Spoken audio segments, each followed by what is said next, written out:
113113387. Saya berasal dari jurusan Matematika, Prodi Matematika S1, dan saya berasal dari kelas B.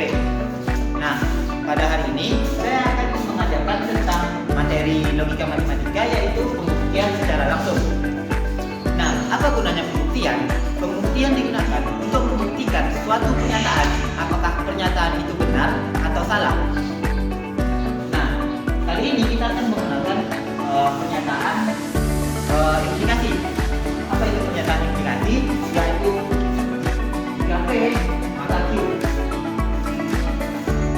Nah, kali ini kita akan bahas begini. Secara sederhananya, ini bisa dibaca sebagai apabila P terjadi, maka Q pasti terjadi. Nah, kita akan masuk ke contoh soal. Nah, di sini sudah ada contoh soal. Buktikan jika X genap, maka X pangkat 3 genap. Nah, di sini P-nya itu bisa dibilang X genap. Q-nya itu X pangkat 3 genap. Nah, kebenaran dari pernyataan ini itu perlu kita ketahui apakah dia benar ataupun salah. Nah, di dalam implikasi ada yang namanya hipotesis dan juga konklusi. P ini kita anggap sebagai hipotesis yang dimana kita anggap dia itu sudah benar. Sehingga konklusinya yang Q kita buktikan apakah terjadinya P, apakah ini memang benar terjadi atau tidak terjadi. Nah, di sini bisa kita lihat X genap, X pangkat 3 genap. Apa definisi dari genap? Genap itu kan adalah kelipatan dari 2, sehingga X bisa kita tulis sebagai 2 dikalikan dengan suatu bilangan, sehingga dia menjadi kelipatan 2 kan? Namun, bilangan ini harus merupakan bilangan bulat. Apabila hanya bukan bilangan bulat, misalnya hanya 1,5 dikali 2, itu hasilnya 3, dia bukan bilangan genap. Nah, makanya A haruslah bilangan bulat. Nah, sehingga dapat kita lakukan jika X genap, maka X sama dengan 2A.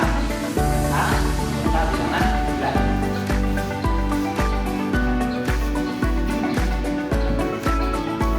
Lalu kita lakukan lagi memasukkan X sama dengan 2A. Karena yang kita cari adalah X pangkat 3, maka kita pangkat 3 kan di kedua-dua. Ya, sama dengan 2A pangkat 3. Nah, bisa kita tulis menjadi 8A pangkat 3. Nah, bisa kita asumsikan bahwa 8A pangkat 3 adalah 2 dikali dengan 4A pangkat 3. Kita misalkan bahwa 4A pangkat 3 itu misalnya adalah B. Nah, karena A ini adalah bilangan bulat dan pangkat 3 dari bilangan bulat juga bilangan bulat, maka B sudah pasti bilangan bulat. Nah, jadi bisa lagi kita tulis bahwa X pangkat 3 sama dengan 2B, mana terbukti bahwa X pangkat 3 adalah genap. Sekarang kita masuk ke bukti formal.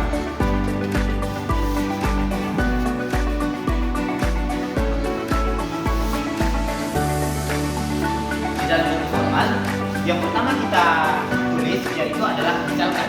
Jadi kita pakai misalkan, bayangkan atau asumsikan atau ya seperti itu. Jadi misalkan